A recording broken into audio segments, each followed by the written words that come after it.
Buenos días, nosotros vamos a hablar sobre el ADN. Nuestro equipo está conformado por Adriana Rodríguez, Fernanda Rocha y Alexa Lizárraga.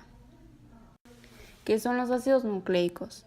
Los ácidos nucleicos son biomoléculas portadoras de la información genética. Son biopolímeros de elevado peso molecular, formados por otras subunidades estructurales o monómeros que se llaman nucleótidos. Las principales características de los ácidos nucleicos es que los ácidos nucleicos son moléculas gigantes, es decir, que son macromoléculas. Están formados por unidades monoméricas más pequeñas conocidas como nucleótidos. Pues estos ácidos nucleicos están formados por tres partes, que la primera es un azúcar del grupo de las pentosas, o sea, son monómeros con 5 átomos de carbono. La segunda es un radical fosfato derivado de la molécula de ácido ortofosfórico. Y la tercera es una base orgánica nitrogenada. Propiedades de los ácidos nucleicos. Son tres muy importantes, que es la ionización, que los ácidos nucleicos tienen un tipo de comportamiento ya sea como ácido o como base, y esto se ve reflejado principalmente por su habilidad de actuar como dador o como aceptador de puentes de hidrógeno. La segunda es la taurotomería, que esto implica las estructuras alternativas que solo difieren en la localización de los nucleótidos, es decir, que van a estar cambiando de estructura, de posición. La tercera es la carga, que las bases nitrogenadas son estructuras polares que presentan una distribución de carga muy localizada en determinados átomos, que esto presenta lo que son los momentos dipolares elevados. ADN. El proceso de replicación de ADN es el mecanismo que permite al ADN duplicarse, es decir, sintetizar una copia idéntica. De esta manera, de una molécula de ADN única se obtienen 2 o más clones de lo que es la primera. La estructura del ADN. El estudio de su estructura se puede hacer a varios niveles, apareciendo estructuras primaria, secundaria, terciaria, cuaternaria y niveles de empaquetamiento superiores. La primera estructura sería la estructura primaria. Se trata de la secuencia de desoxirribonucleótidos de una de las cadenas. La información genética está contenida en el orden exacto de los nucleótidos. Las bases nitrogenadas que se hayan formado los nucleótidos de ADN son adenina, guanina, citosina y la timina. Después sigue la estructura secundaria. Es una estructura en doble hélice que permite explicar el almacenamiento de información genética y el mecanismo de duplicación del ADN. Es decir, es una cadena doble. Ambas cadenas son complementarias, pues la adenina de una se une a la timina de la otra y la guanina de una a la citosina de la otra. Estas bases enfrentadas son las que constituyen a los puentes de hidrógeno. En la estructura secundaria existen 3 modelos de ADN diferentes. El primero es el ADNA, que está en disolución y al 92% de humedad relativa. Se encuentra en soluciones con muy baja fuerza iónica y se corresponde con el modelo de la doble hélice.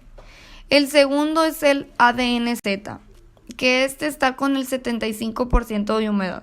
Requiere de sodio, potasio o cesio como contraiones. Y el tercero y último es el ADNB, doble hélice sin nitrosa, y se observa en segmentos de ADN con secuencia alternante de bases purinas y pirimidinas. Después tenemos a la estructura terciaria, que consiste en que la fibra de 20 aminoácidos se halla retorcida sobre sí misma, formando una especie de superhélice.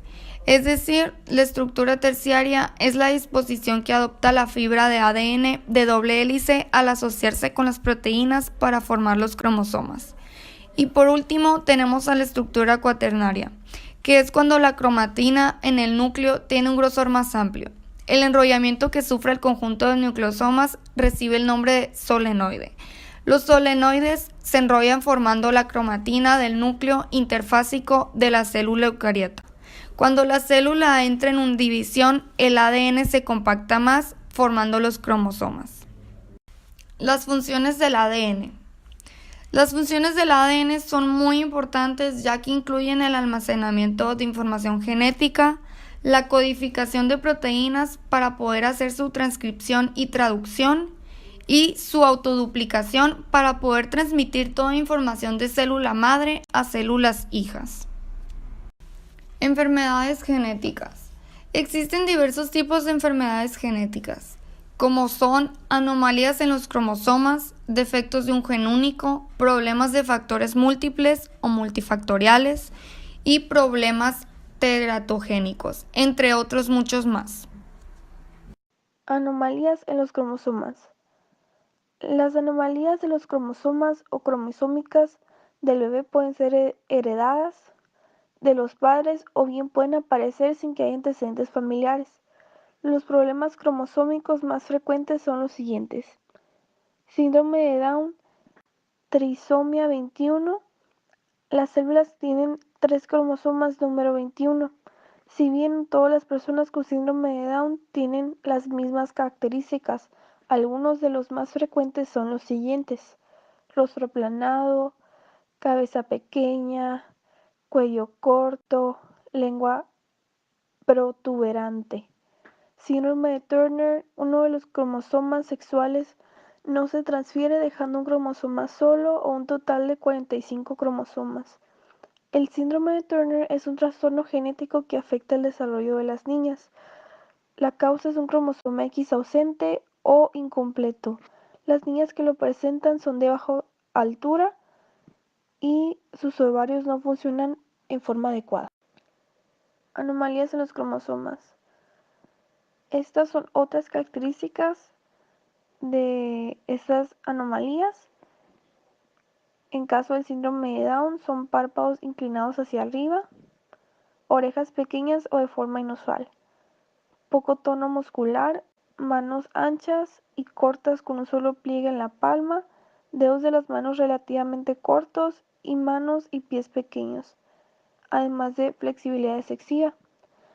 Otras características físicas del síndrome de Turner son baja estatura, pliegues en el cuello que van desde la parte superior de los hombros hasta los lados del cuello, línea del cabello bajo en la espalda, baja ubicación de las orejas, manos y pies inflamados. Anomalías en los cromosomas, síndrome de Down y síndrome de Turner. Aquí se pueden observar visualmente estas características. El proceso de replicación de ADN es indispensable para garantizar que cada célula hija obtenga la misma dotación de genes e información genética. Las dos moléculas de ADN que se forman están compuestas por una mitad original y por otra recién sintetizada, de ahí el nombre de semiconservativa.